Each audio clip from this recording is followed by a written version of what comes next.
Bienvenue à tous, je pense que là on a un certain nombre de gens qui apparaissent. On va peut-être commencer notre conférence donc, sur le bien-être animal, qu'on voit comme éventuellement autre chose un petit peu que comme de la réglementation. On va commencer proprement dit. Alors, pourquoi une approche sur le bien-être en dehors de la réglementation? Ça dépend, c'est parti de plein de choses. La première, c'est qu'il y a des évolutions depuis de nombreuses années de réglementation et que donc nouvelle réglementation, attente sociétale, une pression assez forte de ce côté-là, et puis derrière une prise de conscience de plus en plus importante de la filière globalement pour accompagner tout le monde de l'élevage à évoluer vers autre chose. On peut voir les choses soit comme des opportunités, soit comme des contraintes, comme dans beaucoup de choses que l'on fait.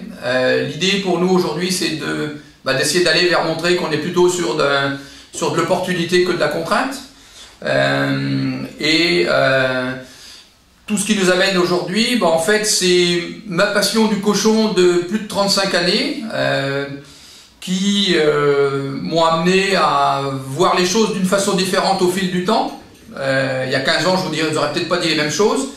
Aujourd'hui, je suis plus dans une posture où je pense que le bien-être est connecté beaucoup à l'observation des besoins naturels. Et que dans la vision que j'ai, moi je pense que le bien-être est aussi source de performance. Donc l'idée aussi, c'est d'améliorer l'image de l'élevage conventionnel qui n'est pas toujours très bonne dans la société civile. Donc ça fait partie de toutes ces choses.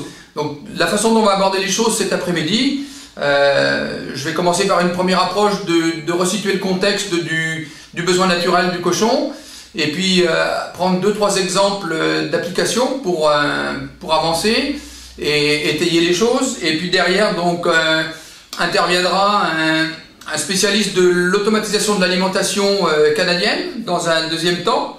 Et puis après, on aura un temps de réponse à vos questions. Donc questions, je le rappelle, que vous pourrez poser par chat.